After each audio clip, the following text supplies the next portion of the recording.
അസ്സലാമു അലൈക്കും വറഹ്മത്തുള്ളാഹി.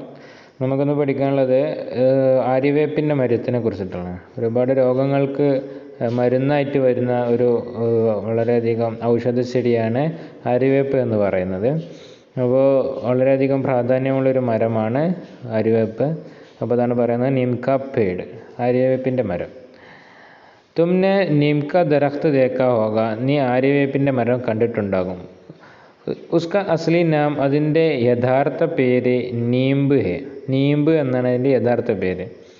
നീംബ് കാ മത്ലബ്, നീംബിൻ്റെ ഉദ്ദേശം, മത്ലബാണ് ഉദ്ദേശം. നീംബ് കാ മത്ലബ് ഹെ, അതിൻ്റെ ഉദ്ദേശമാകുന്നു ബീമാരിയോ കോ ദൂർ കർനെ വാല, രോഗങ്ങളെ ദൂരത്താക്കുന്നവൻ എന്നാണ് അതിൻ്റെ അർത്ഥം നീംബ് എന്നുള്ള. അപ്പോൾ അതിൽ നിന്നാണ് നീം എന്നുള്ള ആ ഒരു വാക്ക് വന്നത്. ഇസ് ദറഖ്ത് കാ ഹർ ഹിസ്സ, ഈ ഒരു മരത്തിൻ്റെ എല്ലാ ഭാഗവും കിസീന കിസി, ഒന്നല്ലെങ്കിൽ മറ്റൊരു, കിസീന കിസീന ഒന്നല്ലെങ്കിൽ മറ്റൊരു കാം ആത്തായ, ഉപകാരപ്പെടുന്നു.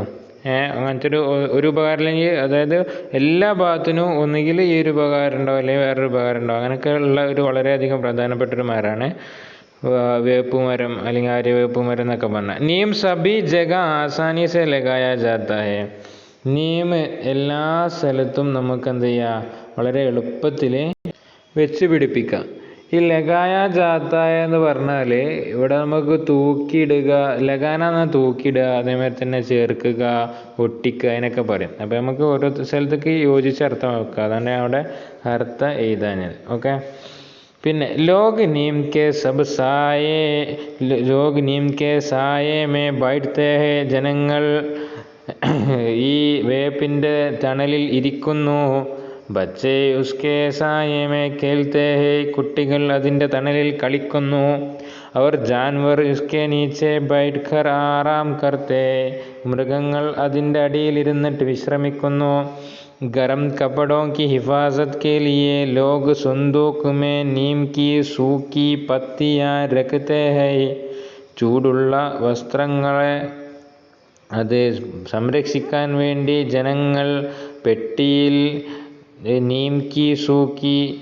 നീംകി വേപ്പിൻ്റെ സൂക്കി ഉണങ്ങിയ പത്തിയ ഇലകൾ രക്തേഹായി വെക്കുന്നു. ഒന്നുകൂടി, ഗറം കപ്പടോക്കി, ചൂടുള്ള വസ്ത്രങ്ങളുടെ ഹിഫാസത്ത് കേലിയെ, സംരക്ഷണത്തിന് വേണ്ടി, ലോക് ജനങ്ങൾ, സുന്ദൂക്കുമേ പെട്ടിയിൽ, നീംകി വേപ്പിൻ്റെ സൂക്കി ഉണങ്ങിയ പത്തിയ ഇലകൾ രക്തേഹായി വെക്കുന്നു. അപ്പോൾ ചൂടുള്ള വസ്ത്രങ്ങളുടെ സംരക്ഷണത്തിന് വേണ്ടി ജനങ്ങൾ വേപ്പിൻ്റെ ഇലകൾ പെട്ടിയിൽ വെക്കുന്നു, വസ്ത്രത്തിൻ്റെ കൂടെ പെട്ടിയിൽ വെക്കുന്നു. അതുപോലെ തന്നെ നീം കീപ്പ്, അപ്പോൾ അതിൻ്റെ ഒരു ഉപകാരമാണത്. ആദ്യത്തെ നേരത്തെ പറഞ്ഞു അതിൻ്റെ തണലിൽ ആൾക്കാർക്ക് വിശ്രമിക്കാൻ കഴിയുമെന്നൊക്കെ പറഞ്ഞു അല്ലേ. പിന്നെ അടുത്തത് നീം കി പത്തിയോ കപ്പടോ മേ കീടാൽ നഹി ലഗ്തേ, അപ്പോൾ ഈ വേപ്പിൻ്റെ ഇലകളുള്ളതുകൊണ്ട് വസ്ത്രങ്ങളിൽ കീടാലഗ്ന എന്ന് പറഞ്ഞാൽ ഈ എന്താണ് കീടങ്ങൾ വരാം. അപ്പോൾ കീടനഹി ലഗ്താഹേ, കീടങ്ങൾ വരാതെ പിടിക്കുന്നില്ല. നഹി ലഗ്താഹേ, ലഗ്നാന നേരത്തെ പറഞ്ഞു ചേരുക അല്ലെങ്കിൽ ഒട്ടുക എന്നൊക്കെ അർത്ഥം. ലഗാന എന്നാകുമ്പോൾ ഒട്ടിക്കുക, അതേമാതിരി തന്നെ ചേർക്കുക എന്നൊക്കെ അർത്ഥം. ഹിഫാസത്ത് കാരണം നമുക്കറിയാം അറബി വാക്കാണ് എന്ത്, ഹഫീൽ പറഞ്ഞാൽ സൂക്ഷിച്ചല്ലേ, അപ്പോൾ സംരക്ഷണം നൽകുക. ഓക്കെ. പിന്നെ ഇൻ പത്തിയോ സെ കിതാബോ മേ ദീമക് നഹി ലഗത്തി, ഈ ഇലകൾ കാരണത്താൽ കിതാബുകളിൽ ചിതൽ പിടിക്കില്ല. ദീമക് ലഗ്നാൽ ചിതൽ പിടിക്കുക. അവർ ഈ അനാജ് കെ സഹീറെ ബി ഹിഫാസത്ത് കർത്തെ, അതുപോലെ തന്നെ ഇത് ധാന്യത്തിൻ്റെ ഇങ്ങനെ നമ്മൾ ധാന്യം ശേഖരിച്ച് വെക്കൂലേ, അതിനെയും ഹിഫാസത്ത് കർത്തിയെ സംരക്ഷിക്കുന്നു.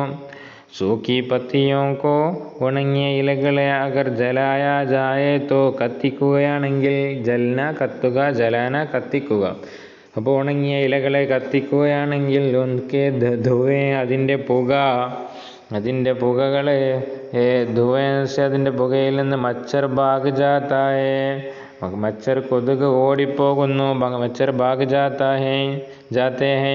നീം കി വേപ്പിൻ്റെ ഹരി പത്തിയോ കോ, പച്ച ഇലകളെ പാനി മേ ഉബാൽ കർ, വെള്ളത്തിൽ തിളപ്പിച്ചിട്ട്, നഹാനെ സെ കുളിക്കുന്നതിൽ നിന്ന്, ഹാരിസ് ദൂർ ഹോ ജാത്തി ഹേ, ചൊറി ദൂരമായി പോകുന്നു. ഹാരിസ് ചൊറി അല്ലെങ്കിൽ ചിരങ്ങ്, അതേപോലത്തെ ഓരോ കുരുകൾ അങ്ങനെ ഉണ്ടാവില്ല, അതൊക്കെ ദൂറോജാത്തിയ അത് ദൂരെയായി പോകുന്നു.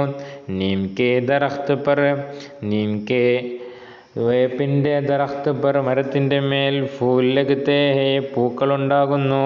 ഉസ്കെ ഫൽ അതിൻ്റെ പൂവിൻ്റെ ഫൽ പഴം, ഉസ്കെ ഫൽക്കോ അതിൻ്റെ പഴത്തെ നിബൂലി യാ നംകൂലി കഹത്തെ നിബൂലി എന്നോ നംകൂലി എന്നോ പറയുന്നു. ഉസ്കോ കാനെ സെ അതിനെ തിന്നുന്നതിൽ നിന്ന് പേട്ട് കി ഉസ്കോ ആ പഴത്തിനെ തിന്നുന്നതിൽ നിന്ന് പേട്ട് കി വയറ്റിൻ്റെ ബീമാരിയ രോഗങ്ങൾ ദൂർ ഹോ ജാത്തിയെ ദൂരെയാകുന്നു. അപ്പോൾ ഒരുപാട് ഉപകാരങ്ങൾ നമ്മൾ പറഞ്ഞു അല്ലേ.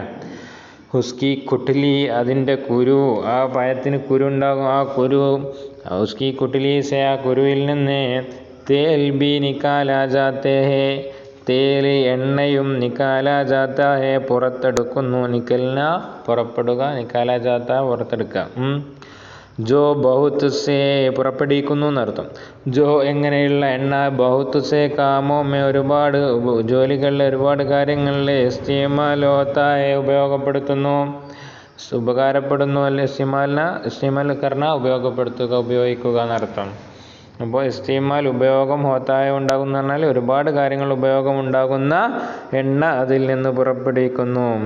നീം സേ വേപ്പിൽ നിന്ന് ബനെ ഹുയെ ഉണ്ടാക്കപ്പെട്ട തേല് എണ്ണ അവർ സോബിന് പറഞ്ഞാൽ സോപ്പ്, അതിൻ്റെ ഇസ്തിമാൽ ഉപയോഗം അവർ നിയമക്കി. അതുപോലെ തന്നെ വേപ്പിൻ്റെ ഛാൽക്കോ തൊലിയെ ഘിസ്ന എന്ന് പറഞ്ഞാൽ ഉരസിയിട്ട് ലഗാനേസെ. അപ്പോൾ എന്തൊക്കെ പറഞ്ഞത്, നീമിനാൽ ഉണ്ടാക്കപ്പെട്ട എണ്ണ അല്ലെങ്കിൽ സാബൂന് അത് ഉപയോഗിക്കുക. അല്ലെങ്കിൽ ആര്യവേപ്പിൻ്റെ തൊലി ഒരതിയിട്ട് അങ്ങനെ എന്ത് ചെയ്യുക, ഗിസ്കർ ലഗാനേസ് അത് നമ്മൾ ശരീരത്തിൽ അത് വെച്ച് പിടിപ്പിക്കുന്നതിൽ നിന്ന് ഫോഡ എന്ന് പറഞ്ഞാൽ ശരീരത്തിൽ ഉണ്ടാകുന്ന കുരുകൾ, ഫുൻസിയ എന്ന് പറഞ്ഞാൽ മുഖക്കുരു, ഇതെല്ലാം ടീക്ക് ഹോജാത്തിയെ ശരിയാകുന്നു. അപ്പോൾ ഇതൊന്നും ഉണ്ടാവില്ല. പിന്നെ ഇതിൻ്റെ ഒന്നുകിൽ അതിൻ്റെ എണ്ണ ഉപയോഗിച്ചിട്ടുള്ള സോപ്പോ അല്ലെങ്കിൽ സോപ്പ് ഉപയോഗിക്കുക, അല്ലെങ്കിൽ അതിൻ്റെ എണ്ണ ഉപയോഗിക്കുക, അല്ലെങ്കിൽ അതിൻ്റെ തൊലി ഉപയോഗിച്ചിട്ട് അത് ഉരസിയിട്ട് എന്ത് ചെയ്യുക, നമ്മുടെ മുഖത്ത് അല്ലെങ്കിൽ ആ കുരുവുള്ള ഭാഗങ്ങളിൽ വെക്കുക. അപ്പോൾ അതിൽ നിന്നൊക്കെ ശരിയാവും. നീം കി ടഹിനി ബി, അതുപോലെ തന്നെ ഇനിയിപ്പോൾ എന്താ ബാക്കിയുള്ളത്, അതിൻ്റെ കൊമ്പ് അല്ലേ, അതും ബഡേ കാം ചീസ് വളരെ ഉപകാരമുള്ള വസ്തുവാണ്. യേ കാ മിസ്വാക്ക് കാ കാം കർത്തി ഹേ, ഈ കൊമ്പ് മിസ്വാക്കിൻ്റെ നമ്മൾ അരച്ചുകണ മിസ്വാക്ക് അതിൻ്റെ ഉപയോഗം, മിസ്വാക്ക് കാ കാം അതിൻ്റെ ഉപയോഗം, അതായത് ബ്രഷ് എന്നൊക്കെ അർത്ഥം.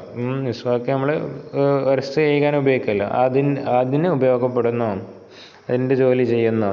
യേ കടുവി തോ ജറൂർ ഹേ, ഇത് കയ്പുള്ളതാണ് പക്ഷേ മഗർ ദാന്തോ കി, അപ്പോൾ നമ്മൾ പല്ല് തേക്കാണ്, മിസ്വാക്ക് കൊണ്ട് നമ്മൾ പല്ല് തേക്കൂല്ലേ, അപ്പോൾ അത് നല്ല കയ്പുണ്ടാകും. പക്ഷെ മഗർ ദാന്തോങ്കോ ബൗദ്ध सी बीमारियों से महफूज रखती है, പക്ഷേ പല്ലിനെ ഒരുപാട് രോഗങ്ങളിൽ നിന്ന് എന്ത് ചെയ്യുന്നു, മഹ്ഫൂസ് രക്തി പറഞ്ഞാൽ സംരക്ഷണം നൽകുന്നു. ഓക്കെ, അപ്പോൾ വളരെ സിമ്പിളായിട്ടുള്ള കുറച്ച് അർത്ഥങ്ങൾ മാത്രമുള്ള വളരെ സിമ്പിൾ പാഠമാണ്. അപ്പോൾ എല്ലാവരും അർത്ഥം വെച്ച് പെട്ടെന്ന് തന്നെ പഠിക്കണം. അസ്സലാമു അലൈക്കും വറഹ്മത്തുള്ളാഹി വബറകാതുഹു.